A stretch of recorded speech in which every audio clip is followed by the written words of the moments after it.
Hello there. I wonder if you can guess where I'm talking from. Sounds mysterious, doesn't it? Well, it should, for I'm in the home of Magesto the Magician, who can do the most wonderful tricks in the world. He can take a little dog, and with a wave of his hand, he can change it into a roaring lion. And if he wants to go any place in a hurry, Magesto doesn't take an airplane. No, sir. He flies all by himself. It's no wonder you can always hear him singing, I am the great Magesto of all magicians, I'm king. I only need say presto, and I can do anything. Yes, sir, he's quite a magician. But one day he got tired of doing the ordinary tricks, like pulling a rabbit out of a hat or making chickens disappear. He decided he'd like to do something extra special for boys and girls. But what should it be? Well, he thought, and he thought, and he thought. And then one day he jumped up out of his chair and shouted, I've got it! I know just the thing to make all the children very happy. I'm going to do a magic trick that will make everything they eat taste just like ice cream. Oh, I can see the joyful look on their faces already. When everything tastes like ice cream, all the world will be so gay. There'll be chocolate potatoes, vanilla tomatoes, strawberry spinach every day. There'll be butterscotch peas, pistachio cheese, raspberry corn and celery. When everything tastes like ice cream, oh, how wonderful it will be. Well, Magesto worked for weeks and weeks and weeks in his magic workshop. But sad to say, he just couldn't make anything taste like ice cream, except ice cream. One day, he was just about ready to give up when a stone came crashing through the window. Who dares throw a stone at the great Magesto? He bent down to pick it up, and then he spied a piece of paper tied to it. It had some writing on it. Aha, what's this? A message? Let me see what it says. Dear Magesto, if you want to know the secret of making everything taste like ice cream, just follow these directions. Tomorrow morning, get on the 8 o'clock train and go into the last car. Underneath the third seat from the end, you will find the magic ice cream formula you are looking for.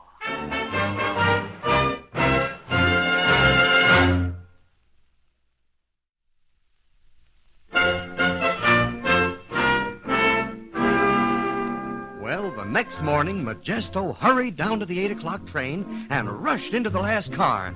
He counted the third seat from the end, but alas, a big fat man was sitting all over it. Magesto changed into a little old lady, thinking the man would get up and give her his seat. Oh, please, mister, I'm awfully tired. Would you let me sit down? But the man paid no attention, and Magesto got very mad. This fellow is not very polite. I guess I'll just have to scare him out of the seat. So Magesto changed into a bumblebee. Look out for me, I'm a bumblebee, and as everybody knows, it's best to stay out of my way or I'll sting you on the nose. The man got up this time all right, and holding onto his nose, he ran out of the train. Magesto now changed back to himself and sat down. Reaching under the seat, he found the magic paper and began to read it. Dear Magesto, if you really want to know the secret magic formula for making everything taste like ice cream, go down to the firehouse and look inside the water hose on the big red engine. So Magesto hurried down to the firehouse. He looked inside the big hose and sure enough saw the paper, but it was so far back that he couldn't reach it. I guess I'll just have to change myself into a mouse, because everybody knows a mouse can go more places than any other animal. Oh, an elephant cannot climb a tree because he is too stout. A giraffe can't walk into a room till the ceiling's taken out. An eagle needs a lot of air, or he just can't fly anywhere. But just because a mouse is small, a mouse can go any place at all.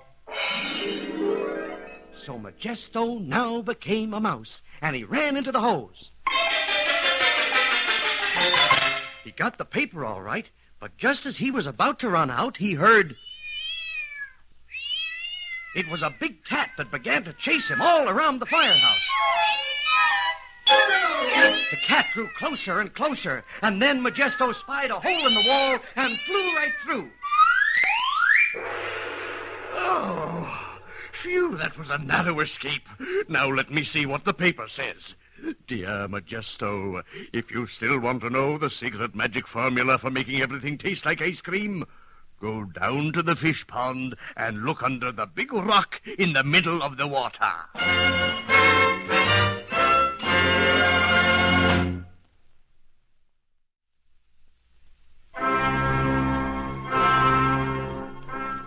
Well, by this time, Magesto was getting very impatient, but he went down to the fish pond. Well, the water was so deep that he just couldn't see the bottom. So he changed himself into a fish, a big-mouthed bass. And he started swimming, and in a little while he found the rock, and there underneath was the third magic paper, which he grabbed with his big mouth.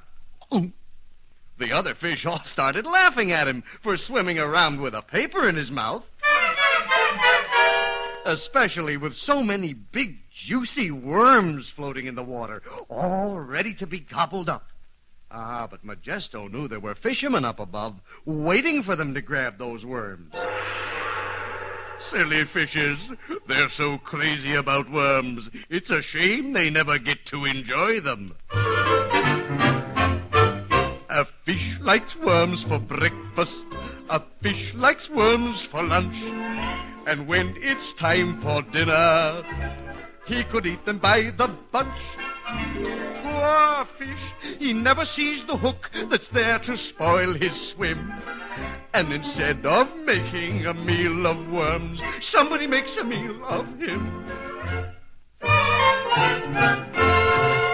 By this time, Magesto was back on shore again, reading the magic paper.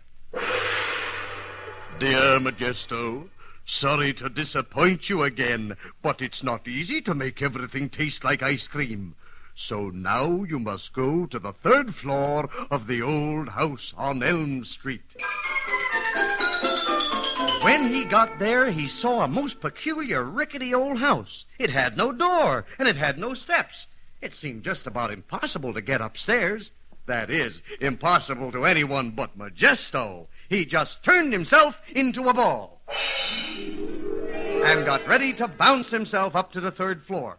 But before he could do this, a group of boys came down the street, and one of them picked him up. Hey, fellas, look what I found, a ball. Let's have a game. Soon the boys were throwing him back and forth, back and forth, back and forth, and then one of them got a bat and hit him right smack in the middle. Magesto went flying right through the window on the third floor. My, it sure felt good when he finally stopped bouncing and came to himself again. Boy, that was some wallop. I'd certainly hate to be a baseball all my life. Though you never hear a baseball grumble, it surely has a right to be a grouch. It can't say stop when it's hit kerplop, and it cannot even holler, ouch!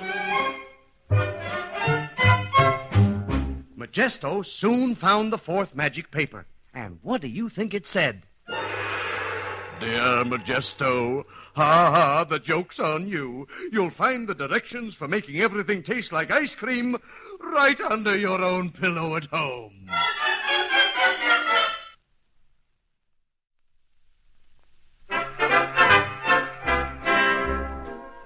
Well, Magesto hurried home, And sure enough, there under his pillow, he found the secret magic formula. But don't think it was easy to follow. He had to take over 100 different vegetables and fruits and meats, chop them up into 1,000,000 pieces, cook them, and then roll them into a tiny pill no bigger than a jelly bean.